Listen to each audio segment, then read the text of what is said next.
Level 1. The Halcón. You're 17 years old. You're standing on a sun-scorched corner in Culiacan, leaning against a rusted lamppost that offers no shade. It's 104 degrees, and the air smells like hot asphalt and diesel exhaust. In your right hand, you're clutching a cheap Motorola radio. In your left, a half-frozen bottle of water that's already turned to lukewarm silt. You don't have a high school diploma. You don't have a resume. Your father vanished into the Sierra Madre 3 years ago, leaving behind nothing but a stack of unpaid bills and a name that carries no weight. A white SUV with heavy window tint idles at the red light across the street. The driver doesn't look at you, but you know he's watching. You've just been recruited as a halcón, a hawk. To the rest of the world, you're just another bored teenager loitering in the heat. To the Sinaloa Cartel, you are the outermost layer of a multi-billion-dollar nervous system. You are the eyes that never blink. Your protocol is simple. You are a human sensor. You aren't paid to think. You're paid to report. You've been assigned this specific kilometer of road because it's a primary artery for the merchandise. Your radio is your lifeline and your leash. You don't use names. You don't use descriptions. You use the codes they drilled into you in the back of a warehouse last week. When a green military convoy rattles past, you don't panic. You wait exactly 3 seconds, press the button, and whisper, "The circus is in town." You're paid $200 a week. It's more money than your mother makes in a month cleaning houses, but it comes with a hidden tax. You work 14-hour shifts, standing in the dirt. You learn to recognize the sound of a federal police engine from 3 blocks away. You learn which cars belong to the neighborhood and which ones belong to rivals looking for an opening. The paranoia starts small, a tiny itch in the back of your brain, but it grows every time a car slows down near your corner. You know the rules. If a patrol passes your post and you fail to chirp the radio, you don't get a lecture. The inspectors will find you, and you'll learn what a lead pipe feels like against your ribs. You're 17, and as you watch the white SUV finally pull away, you realize you've already made the choice. You've traded your name for a code, and your future for a radio. You're waiting for the day they give you something more than a bottle of water to hold. Level 2. The Puntero. You're 19 now. The sun hasn't gotten any cooler, but you've moved off the asphalt and into the shade of a storefront. You survived 2 years as a hawk, and more importantly, you never missed a call. The organization has rewarded your discipline. You aren't just watching the street anymore, you're managing it. You've been promoted to a puntero, a point man. You've been assigned your own punto, a specific neighborhood block that now belongs to you. You have 4 hawks of your own reporting to you now. You're the one who hands them their radios. You're the one who checks their pulses when they look tired. Your protocol has shifted from observation to operation. You are the face of the retail business. Every morning, a nondescript sedan drops off a backpack. Inside are hundreds of small, heat-sealed plastic baggies. Blue for meth, white for cocaine, yellow for the fentanyl that everyone is talking about. You don't touch the product yourself. You have runners for that. You sit in a plastic chair, sipping a soda, acting as the middleman between the supply and the addicts. You're making $800 a week now. It's a fortune. You buy a pair of designer sneakers you saw in a music video and a thick gold chain that feels heavy around your neck. You've also tucked a 9mm handgun into your waistband. You haven't fired it yet, but you like the way it presses against your hip. It reminds you that you're someone now. But the money comes with a different kind of weight. You are the one responsible for the corte, the daily financial report. Every night at midnight, you sit in the back of a darkened car and count the cash. The math has to be perfect. In this business, there are no accounting errors. If you come up $50 short, the cartel doesn't think you're bad at math. They think you're a thief. You've seen what happens to point men who try to skim a little off the top to pay for a better car. They end up as a gruesome message left in a vacant lot. The paranoia that started as an itch is now a constant hum. You have to be a psychologist, a salesman, and a guard all at once. You have to know which customers are regular and which ones are infiltrados, undercover agents trying to buy their way into the inner circle. You're 19, and you're realizing that the higher you go, the more people are looking at you. You're being watched by the bosses to see if you have the stomach for the violence that's coming. You're waiting for the day they ask you to do more than just count money. Level 3. The Sicario. You're 21. The plastic chair and the soda are gone. Now, you're sitting in the back of a Ford F-150 with 5 other men, the suspension groaning under the weight of steel plating welded into the doors. You aren't wearing a designer shirt anymore. You're in full tactical gear, heavy boots, a ballistic vest with SC embroidered on the chest, and a radio headset that's constantly chirping with encrypted chatter. In your lap, lies a customized AK-47 with a drum magazine, the metal cold against your palms. You are a Sicario. The transition happened fast. They took you from the street corner and sent you to a training camp hidden deep in the Sierra Madre Mountains. For 3 months, you lived in the dirt under the command of former Special Forces mercenaries. They didn't just teach you how to shoot, they taught you the zero emotion protocol. They taught you how to clear a house with surgical precision, how to set an ambush on a mountain pass, and how to use a barrel of caustic lie to make a human being vanish as if they never existed. You were forged into a tool, a blunt instrument of the cartel's will. Your pay has jumped to $2,000 for every work you complete. You don't ask why the target has to die. You don't ask if they had a family. In this world, questions are a luxury you can no longer afford. You live in a rotating cycle of safe houses, anonymous apartments with bare mattresses and the constant smell of gun oil and stale cigarettes. You sleep with your boots on and your rifle leaned against the wall. You're no longer a person, you're a call sign on a frequency. The violence at 21 is no longer a rumor, it's your daily routine. You're the one sent to clean a territory when a rival faction tries to move in. You've seen things that would make a normal man's mind fracture. Public messages left on bridges and interrogations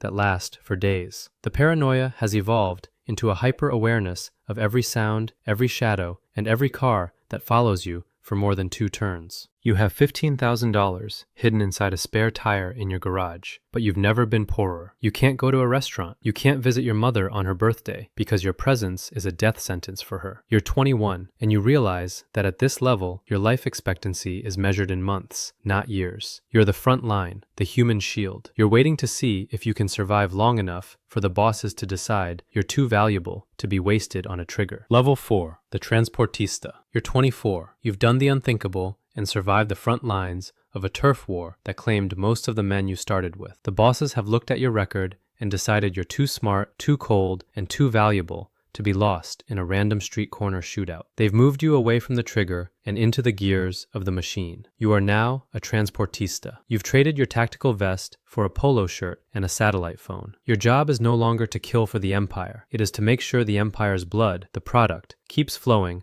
across the most heavily guarded border in the world. Your protocol has shifted from violence to invisibility. You aren't hiding in safe houses anymore. You're sitting in a nondescript office in a Tijuana industrial park, staring at logistics software and GPS tracking feeds. You oversee a fleet of 50 tractor trailers that look like every other truck on the road. But beneath the surface, these are masterpieces of engineering. You manage the modification protocol, working with specialized mechanics who weld lead-lined false floors into trailers or hide 10-kilo bricks inside the pressurized tires of heavy machinery. The math at 24 is staggering. You are responsible for moving 3 tons of product a month. One successful crossing is worth more than every hit you ever carried out as a Sicario. You're making $50,000 for every load that touches U.S. soil. You spend your nights studying the shift changes of Border Patrol agents and the maintenance schedules of the giant X-ray Z-portal scanners. You learn the tunnel protocol, overseeing crews of miners who dig 30 feet underground, equipped with electricity, ventilation, and rail tracks that terminate in a quiet suburban garage in San Diego. But the pressure at this level is a silent, crushing weight. If a shipment is seized, you don't just lose product, you lose $20 million of the boss's money. When a truck gets red-lighted at the border, your heart stops. You have to explain to men who don't accept excuses exactly why the route failed. You learn that a $50,000 bribe to a customs official is a more powerful weapon than 1,000 AK-47s. You're playing a high-stakes game of chess against drones, seismic sensors, and thermal imaging. You have 10 different cell phones, and you rotate them every 48 hours. You're 24, and you've become a master of the crossing. You're waiting to see if you can handle the responsibility of an entire territory. Level 5. The Plaza Boss. You're 28. The dust of the warehouse and the grease of the transport trucks are behind you. You have graduated to the inner circle of regional management. You are now a Plaza Boss. In the world of the cartel, a plaza is a specific geographic kingdom, a city, a border crossing,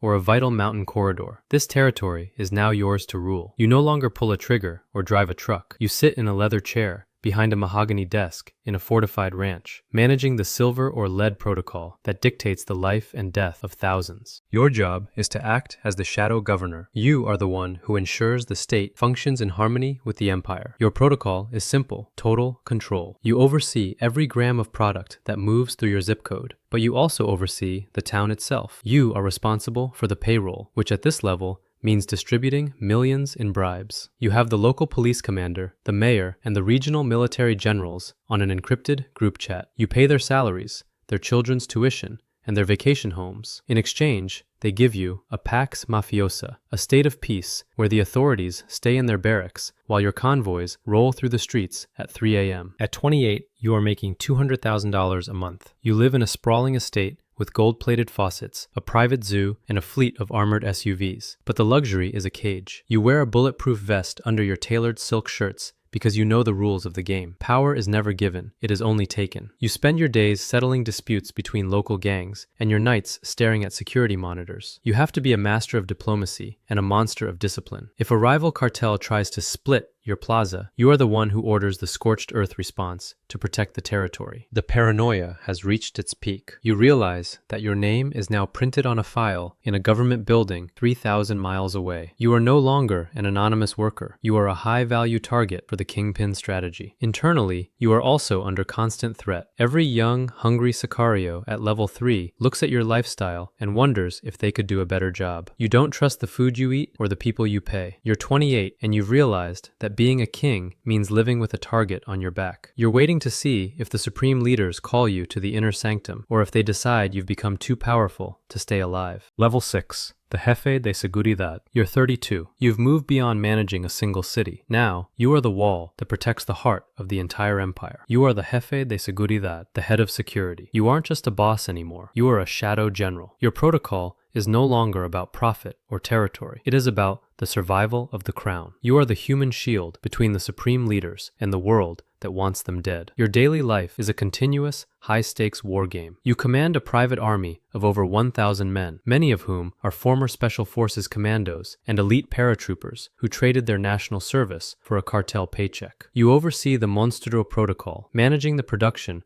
of improvised armored fighting vehicles, heavy trucks encased in 2-inch thick steel plating with turret mounts for 50 caliber machine guns. You don't just react to threats, you anticipate them. At 32, you are a master of counterintelligence. You spend your nights in a darkened command center, monitoring encrypted satellite feeds and radio frequencies. You sweep safe houses for bugs. You track the GPS of every high-ranking member, and you run the sniffing protocol to find informants within the ranks. When the military launches a raid, you are the one who coordinates the Culiacanazo-style response, blocking every major artery of a city with burning buses and hundreds of gunmen to force the government to retreat. The pressure is absolute. If a member of the board of directors is captured or killed on your watch, the organization doesn't fire you, they execute you. You live in a world of high-tech surveillance and medieval brutality. You have a $5 million salary, but you haven't stepped foot in a public place in years. You live in the mountains, moving between hidden bunkers that look like simple shacks from the air. You've become a ghost, a myth spoken of in whispers by the soldiers below. You're 32, and you realize that you've built a fortress so strong that even you can't get out. You're waiting to see if you can transition into the quiet, clinical world of the white-collar elite. Level 7. The Lavador de Dinero. You're 36. The smell of gun oil and the deafening roar of machine guns are gone, replaced by the hushed tones of a private banking suite in Panama City. You have traded the tactical vest for a 3-piece suit tailored in Milan. You are a lavador de dinero, a money launderer. You are now the white-collar soul of the organization. Your protocol is no longer about how to kill, but how to hide the billions of dollars that the previous 6 levels have generated. In the eyes of the law, you are a successful venture capitalist and a philanthropist. In reality, you are the filter that turns blood-stained cash into clean, spendable global wealth. Your tools are no longer rifles, but spreadsheets, shell companies, and offshore bank accounts. You oversee a vast network of legitimate front businesses, avocado plantations, car dealerships, luxury hotel chains, and professional sports teams. You are a master of the smurfing protocol, taking $50 million in cash and breaking it down into thousands of tiny, unnoticeable deposits of under $10,000, spread across a web of hundreds of accounts to bypass the automated red flags of central banks. At 36, you move money through the global financial system with the click of a button. You hide the cartel's tracks behind layers of layering protocol, using international trade deals and fake invoices to move capital between Hong Kong, Dubai, and London. You're a respectable businessman who sits on boards and attends charity galas. You speak the language of interest rates and diversification, but you know that the danger here is silent and clinical. You don't fear a rival's bullet as much as you fear a forensic auditor from the IRS or a suspicious wire transfer flag from Interpol. If the government freezes the cartel's accounts because of one sloppy transaction, you have effectively killed the organization's ability to pay its soldiers, and the punishment for that is far worse than any prison sentence. You live a life of extreme luxury, but you never use a credit card in your own name. You have become indispensable because you are the one who keeps the lights on and the payroll moving. You're 36, and you realize that the pen is indeed mightier than the sword, but it's also much easier to trace. You're waiting to see if you will finally be invited to the table of the gods. Level 8, the lieutenant. You're 40. You have reached the summit of the shadow world. You are a teniente, a lieutenant. You are no longer just a manager of men or a cleaner of money. You are a strategist of an empire. In the Sinaloa hierarchy, you are one of the few people on the planet who understands the total protocol. You know the GPS coordinates of the hidden laboratories in the mountains, the names of the cabinet ministers on the payroll, and the secret schedules of the semi-submersibles currently cutting through the dark waters of the Pacific. Your daily life is a series of high-stakes international negotiations. You are the diplomat of the underworld. One day, you are in a remote mountain cabin, brokering a peace treaty with a rival faction to avoid a territorial war that would disrupt the global supply chain. The next, you are on an encrypted satellite link with chemical manufacturers in Asia, securing the precursors for next year's fentanyl production. You are the bridge between the godfather at the top and the thousands of workers on the ground. You interpret the boss's vision and turn it into reality, deciding which plaza bosses are expanding and which ones need to be pruned for the health of the organization. At 40, your protocol is absolute discretion. You are the most wanted man who doesn't yet have a face on a most wanted poster. While the media and the law focus on the face of the kingpin, you are the one actually keeping the engine running. You have $100 million at your disposal, but your life is a paradox of ultimate power and ultimate restriction. You have 3 different families in 3 different cities, and none of them know your real name or the true nature of your consulting business. The weight of level 8 is the weight of a crown you aren't officially wearing. You are the heir apparent, the man everyone expects to take over next. This makes you the biggest threat to the leaders above you and the biggest target for the hungry sicarios below who want your seat. The paranoia has evolved into a cold, calculating state of being. You don't trust the reports you read or the loyalty of the men who bow to you. You're 40 and you've realized that in this world there are no friends, only interests. You're waiting to see if you can survive the final climb to the absolute peak. Level 9, El Patron. You're 45. The climb is over. You are El Patron, the supreme leader. You are the top of the pyramid, the architect of a global conglomerate with more wealth and power than many sovereign nations. You have reached the summit that thousands of kids on street corners dream of. But as you look down from the peak, you realize the protocol of the kingpin isn't about ruling. It's about surviving the impossible. Your life is no longer your own. You are a ghost, a myth spoken of in folk songs and whispered about in government corridors. You don't sleep in the same bed twice. You live in a state of permanent motion, moving between fortified ranches in the high Sierras and hidden bunkers beneath the city. You have thousands of men ready to die for you, yet you cannot trust the man standing right behind you. At this level, loyalty is a commodity you buy every day, and betrayal is the only thing you get for free. You spend your days managing the succession protocol, knowing that your greatest enemies aren't just the DEA or the military, but the young, hungry lieutenants at level 8 who are tired of waiting for their turn. The reality of level 9 is a golden cage. You have $2 billion buried in the ground and hidden in offshore accounts, but you cannot buy a single moment of peace. You haven't walked into a grocery store or a public park in 15 years. Your legacy is written in blood and built on the bodies of the thousands who occupied the levels before you. There is no retirement plan in the Sinaloa cartel. There are only 2 ways off this mountain: a high security cage in a foreign land or a grave in the mountains you call home. You have won the game, but the prize is a life of permanent fear, waiting for the one mistake that ends the protocol forever. You're 45 years old. You're a billionaire. You're a legend. And you're completely, utterly alone. You traded your soul for a kingdom you can't walk in. Was it worth it? You'll never know. Because somewhere in Culiacan, a 17-year-old kid is standing on a dusty corner. He's holding a radio. He's waiting for a white SUV to roll down the window. The cycle continues.